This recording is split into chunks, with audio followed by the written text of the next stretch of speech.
మీరే ఉన్నారు. ప్రధానంగా జూబ్లీస్ గురించి మనం ఎప్పుడు చెప్పుకునేది ఒకళ్ళు వచ్చి అభివృద్ధి చేయాల్సినంత ప్రాంతం కాదు అది. సంపన్నులు ఏ స్థాయిలో ఉంటారో, ముఖ్యంగా బస్తీవాసు గురించి మనం మాట్లాడుకోవాలి. వాళ్ళు అంతకు మించిన స్థాయిలో ఉంటారు కాబట్టి బస్తీవాసుల గురించి మాట్లాడుకోవాలి. మరి వాళ్ళ దగ్గర మిమ్మల్ని ఏమడుగుతున్నారు వాళ్ళు? కాదు కాదు, గతంలో మీరే 2 పర్యాలు మీరే ఉన్నారు, ఇప్పుడు కూడా మీరే ఉన్నారు. అకాల మరణంతో మళ్ళీ ఉప ఎన్నిక వచ్చింది కాబట్టి అక్కడ సమస్యలకు సంబంధించి అసలు వాళ్ళు ఏం చెప్తున్నారు మీకు? బస్తీవాసులు మిమ్మల్ని ఏం అడుగుతున్నారు? ఈ సమస్యలు ఇంకా మాకు తీరట్లేదు, గత కొన్నాళ్ళకి ఇలా గుడిపోయినా మీరు ప్రశ్నిస్తున్నారా, లేదా మీరు తీర్చారమ్మా ఇంకా మాకు ఈ కావాలని అడుగుతున్నారా? అసలు ఏం చెప్తున్నారు ప్రజలు? మీ గ్రౌండ్ రియాలిటీ ఎలా కనిపిస్తుంది? చాలా సమస్యలు, ప్రధానంగా మంచినీటి సమస్య అయితేనేది, అనేక సమస్యలు. 200 ఉన్న పెన్షన్ 2000 చేయడం అయితేనేది, ప్రతి కుటుంబానికి సంక్షేమ ఫలాలు అందడం అయితేనేది. బస్తీకి చాలా అభివృద్ధి జరిగింది.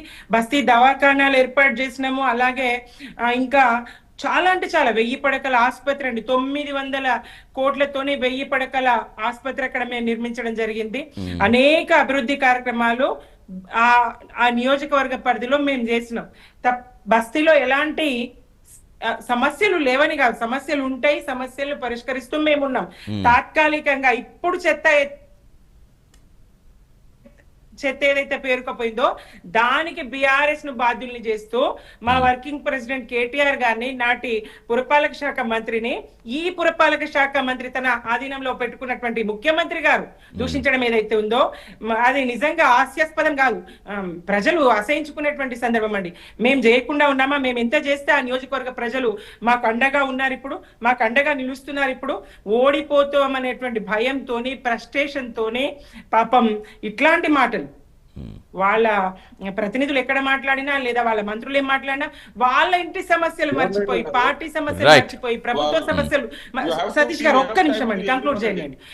వాళ్ళ సమస్యలన్నీ మర్చిపోయి ప్రజలు మర్చిపోయింది అనుకోని భ్రమల కవిత అంశాలు తీసుకొస్తారండి. ఎన్ని అంశాలు లేవు. నిన్న 2 లక్షల రూపాయలు కూడా మా నియోజకవర్గానికి అందడం లేదని ఎన్ఎం శ్రీనివాసరెడ్డి గారు సతీష్ గారు ఒక్క క్షణం అయిపోతుందండి. అట్లానే ఒక్కరని కాదండి, మా మదన్ మోహన్ గారు, ఎల్లారెడ్డి ఎమ్మెల్యే గారు ప్రపంచ బ్యాంకుకు లేఖ రాసిండ్రు. మాకు నియోజకవర్గ నిధులు లేవు అభివృద్ధికి, మీరు అప్పు ఇవ్వండి అని చెప్పి ప్రపంచ బ్యాంకుకు లేఖ రాసిండ్రు.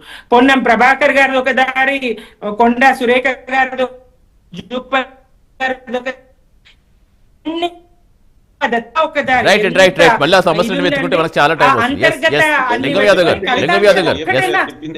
తీసుకురావడానికి.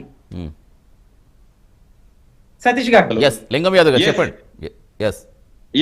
నేనేమంటున్నంటే ఇవాళ అసలు ఈ డ్రామా మొదలు పెట్టింది ఎవరండి? జూబ్లీస్ బై ఎలక్షన్ లో మహిళ పేరు మీద డ్రామా మొదలు పెట్టిందే కేటీఆర్. మళ్ళీ ఎంత నిస్సిగ్గుగా మాట్లాడుతుండు. తెలంగాణలో గతంలో ఒక సంప్రదాయం ఉండే, ఎవరైనా ఫ్యామిలీలో చనిపోతే ఆ వ్యక్తి ఫ్యామిలీ కుటుంబానికి ఎమ్మెల్యే టికెట్ ఇచ్చేది.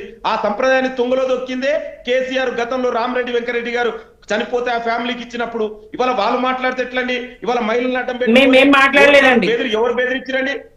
ఎవరు బెదిరించరండి? ఇక్కడ కాన్స్టిట్యూన్సీ మా వెహికల్ క్యాంపెయిన్ పోతే క్యాంపెయిన్ లో ఉన్నటువంటి వెహికల్ ని తగలబెడతని ఒక దుర్మార్గ ఎమ్మెల్యేగా పనిచేసిన కనీసం సోయి లేని ఎమ్మెల్యే ఆ విధంగా అగ్గిపెట్టతోని తగలబెడతారా? అదేనా మాట్లాడేది? ఎవరి మీద రౌడీ షీట్ ఉందండి?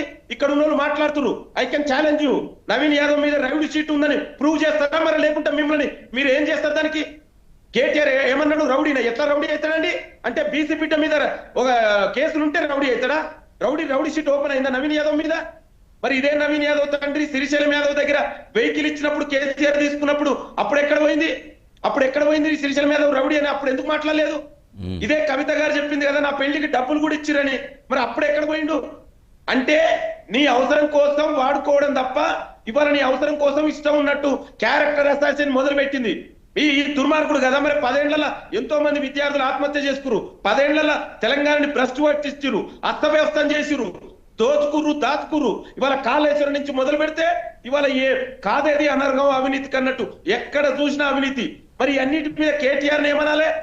ఏం రౌడీ షీట్ దుర్మార్గుడు అనాలా?